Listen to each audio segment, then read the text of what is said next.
देखिए दोस्तों, अभी तक हमने ये सब कुछ सीखा।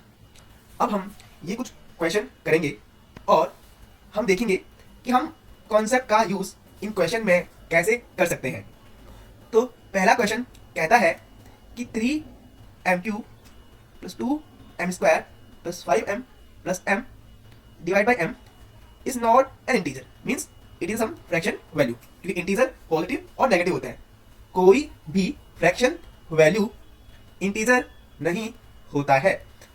तो फिर इसने बोला कि क्या n m से डिविजिबल नहीं है, तो हमें बताना है कि स्टेटमेंट सही है कि नहीं है।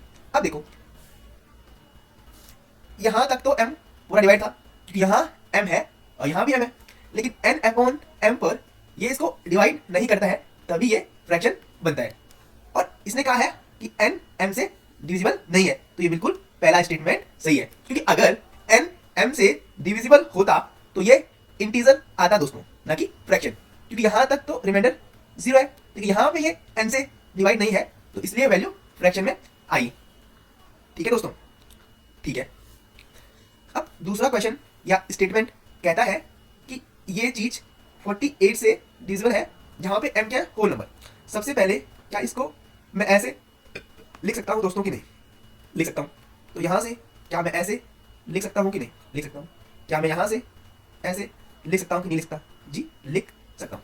अब इसने बोला ये चीज 48 से डिविजिबल है, जहां पे m क्या है, होल नंबर, मतलब 0 से स्टार्ट। तो अगर 0 से स्टार्ट होता है तो ये 6/48 होगा, तब तो ये पूरा डिविजिबल नहीं होता। ठीक है, अगर m नेचुरल नंबर होता तो ये डिविजिबल हो जाता। ठीक है, क्योंकि फिर हमें यहाँ पहला नंबर ही 48 मिलता। ठीक है, तो 48 मिलता तो सारे m के लिए ये डिविजिबल होता। तो पहला स्टेटमेंट सही है और दूसरा क्या है, गलत है।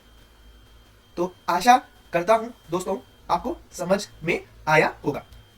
अब ये क्वेश्चन देखिए, k be a positive integer, मुझे क्वेश्चन निकालना है। ठीक है, क्वेश्चन क्या होता है, dividend equal to question into divisor plus remainder. मतलब अगर मैं यहाँ पे इससे डिवाइड करूँ तो मेरा 2 यहाँ पे क्वेश्चन होगा, मतलब कितनी बार कोई चीज़ डिवाइड होगी। ठीक है दोस्तों, ठीक है। तो इसके लिए सबसे पहले मैं देखता हूँ क्या मैं इसको इस फॉर्म में लिख सकता हूँ कि नहीं। किस फॉर्म में, x 8k + 3 1 plus x to the power 3, फिर प्लस यहाँ से x 8k + 9 कॉमन आया, अंदर बचा कितना, x की पावर 3 + 1। तो ये दोनों यहाँ से कॉमन आ गए हैं दोस्तों। ठीक है, तो 1 यस x³ तो यहाँ से x 8k + 3 x 8k + 9। अब देखिए दोस्तों, अब इससे तो ये डिवाइड हो जाएगा। अब क्या मैं इसको और सिंप्लीफाई कर दूं? जी हाँ, मैं कर देता हूँ। तो यहाँ से ये 1 प्लस ऐसे लिख दूं दोस्तों, फिर ये क्या हो जाएगा, अगर मैं इसको भी लिखना चाहूँ तो मैं लिख सकता हूँ। तो ये इसकी शॉर्ट फॉर्म होगी। अब मुझे इससे डिवाइड करना है, आंसर क्या आएगा दोस्तों, ये आएगा। ठीक है दोस्तों, तो क्वेश्चन मेरा क्या आएगा, जब मेरा क्वेश्चन ये होगा तो तभी मेरा आंसर आएगा दोस्तों। देखिए दोस्तों, मैंने कैसे किया। सबसे पहले मैंने इन दोनों में से x 8k + 3 की पावर कॉमन ली और यहाँ से इसको ऐसे लिखा। फिर अगेन मैंने यहाँ से x 8k + 9 की पावर कॉमन ली और इसको ऐसे लिखा दोस्तों। फिर ये दोनों कॉमन आया, इसको ऐसे, और x 8k + 3 और x 8k + 9, फिर इन दोनों में कॉमन लिया। यहाँ से 8k + 3 और 1 x की पावर 6 और ये। अब देखो, अब अगर इससे डिवाइड करूंगा तो ये तो मेरा डिवाइजर है, तो ये गया, तो क्या आया क्वेश्चन, ये।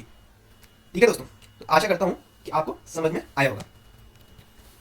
अब ये देखो, ये वैसे अलजेब्रा का क्वेश्चन था, पर मैंने इसको नंबर सिस्टम में रखा है क्योंकि मुझे लगा कि नंबर सिस्टम ज़्यादा सही है इसके लिए, क्योंकि इसमें डिवाइड की बात की है, तो मैंने सिंपल इसे किया। अब देखो, सबसे पहले मैं इसको रीअरेंज करता हूँ तमीज से। क्या यहाँ से मैं xn कॉमन ले लूँ? जी हाँ ले लूँ। तो क्या मैं इसको इस फॉर्म में लिख सकता हूँ? जी लिख सकता हूँ। अब क्या आया, 1 - xn, ये दो फैक्टर आए। अब इसने कहा इट इज डिविजिबल बाय इससे। अब देखो, अगर x की पावर कुछ भी मान लो एक हुई, तब तो ये क्या है, 1 माइनस एक्स का होल स्क्वायर, तो ये तो यहाँ अवेलेबल है ना। अब तुम कुछ भी पावर डालोगे इसकी तो हमेशा 1 माइनस एक्स स्क्वायर तो बनेगा ही, ठीक है। जैसे अगर मैं यहाँ पे इसकी पावर एक डालता हूँ तो ये तो बन ही रहा है, अगर 2 डालता हूँ तो क्या होगा, ऐसे होगा 1 प्लस एक्स और 1 माइनस एक्स, और फिर से मिल गया। तो आपको पता है अगर मुझे ऊपर मल्टीपल मिल गया तो पूरा पूरा क्या होगा, डिवाइड होगा। और सेकंड देखो, ये तो मुझे अवेलेबल है ही, तो बोथ 1 और 2 से ये डिवाइड होगा दोस्तों, ठीक है भाई। आया समझ कि नहीं आया? आई थिंक आया होगा। आई थिंक ये क्वेश्चन रिपीट हो गया है। अब ये देखिए दोस्तों, सेम क्वेश्चन इसने बोला है रिमाइंडर 0 होगा कब, जब मैं इससे पॉलीनोमियल को डिवाइड करूंगा। तो सबसे पहले मैं x to the power 4k को कॉमन लूंगा, 1 ये और ये, ठीक है। अब क्या मैं इसको और शॉर्ट करूँ कि नहीं करूँ, इसको ऐसे लिख दूँ, वेट ऐसे नहीं, कैसे, इसको पहले यहीं पर रहने दो, ऐसे ऐसे ना, x टू दी पावर 4 को कॉमन ले लिया, ये क्या हुआ ऐसे और ऐसे, क्यों भाई, हुआ कि नहीं हुआ, जी हुआ, और ये 4k। अब इससे तुम डिवाइड करोगे ये, तो रिमाइंडर क्या आएगा, 0 आएगा, क्योंकि यहाँ इसका फैक्टर अवेलेबल है। तो पहला सही। दूसरा, the remainder is 0 when the polynomial इससे होगा, तो ये भी अवेलेबल है, तो बोथ आर करेक्ट। आया समझ कि नहीं आया? देखो मैंने क्या किया, मैंने इसको ऐसे लिखा, ठीक है, ठीक है, या तो मैं ऐसे लिख दूँ, यहाँ से आपको ज़्यादा समझ आएगा। इन दो का पेयर ये, और इन दो का पेयर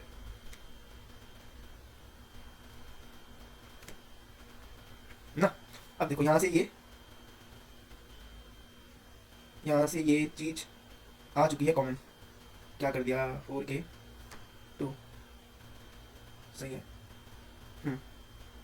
1 प्लस एक्स स्क्वायर, हाँ ठीक है, x 4k प्लस 4। अब अगेन यहाँ से भी इसको कॉमन लो, तो ऐसे आएगा नहीं, इसके ये फैक्टर बन गए, तो ये यहाँ अवेलेबल है, यहाँ, तो रिमाइंडर 0 आएगा, ठीक है दोस्तों, ठीक है। तो आशा करता हूँ कि ये आपको समझ में आए होंगे, ठीक है। बाकी क्वेश्चन हम करते हैं। कितने क्वेश्चन है देखते हैं दोस्तों। अभी क्वेश्चन तो काफ़ी है दोस्तों,